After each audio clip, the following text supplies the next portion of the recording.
Let me show you 5 things no other EQ can do. Number 1.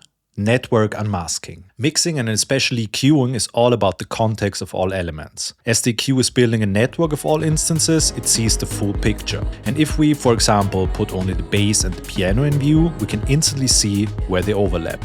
But the craziest part is, I can now simply right-click on one of those collision zones, click Auto Unmask and apply. And suddenly I've got a custom dynamic EQ band that is triggered by the piano to prioritize the piano where it's clashing with the bass. Okay, this is something we could have maybe also achieved with sidechain and routing somehow, routing the piano track into the sidechain input of the EQ on the bass and so on. I mean, you know the drill, but what if the plug is also clashing with the bass? Let's hide the piano in the multi-view and show the plug. And we can see the collision here. Right-click, Auto Unmask and apply. And we've got a band triggered by the plug on a completely different track now. Usually we would need a second EQ instance with sidechain routing and so on. But now we didn't even have to leave the EQ window.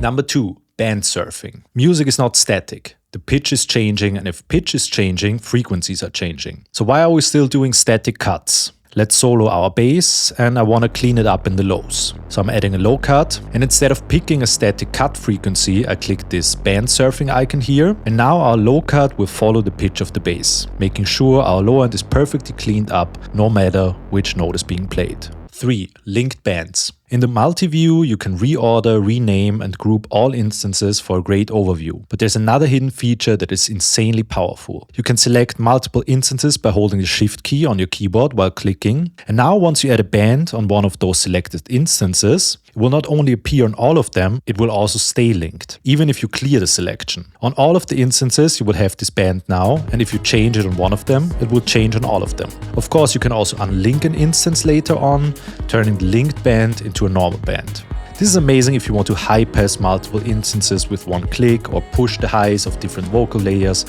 while still being able to fine-tune the individual ones later on. Number 4. Frequency map. Mixing is all about context, so I came up with something to visualize this context. I call it the frequency allocation map. We simply bring all instances we want to include into the view and then click the map button. And we can now see which element takes how much space at what frequency. Let me give you a simple example that makes it easy to understand. Let's only put the kick and bass in view for now. As you can see, there's a big overlap. They share most of the space pretty equally.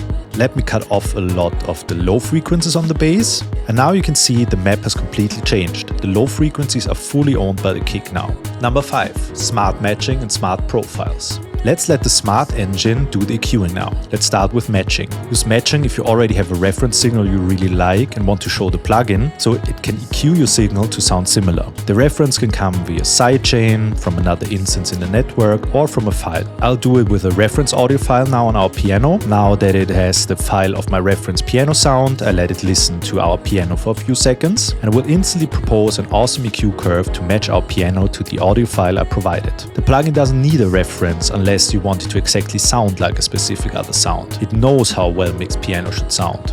And it also can factor in all the other tracks you currently have in your session and EQ it in a context. Just click Profiles, pick the category and the matching profile and let it listen for some seconds. And it instantly does its magic, even adding dynamic bands when it benefits the mix. That's the EQ. Check the link in the description.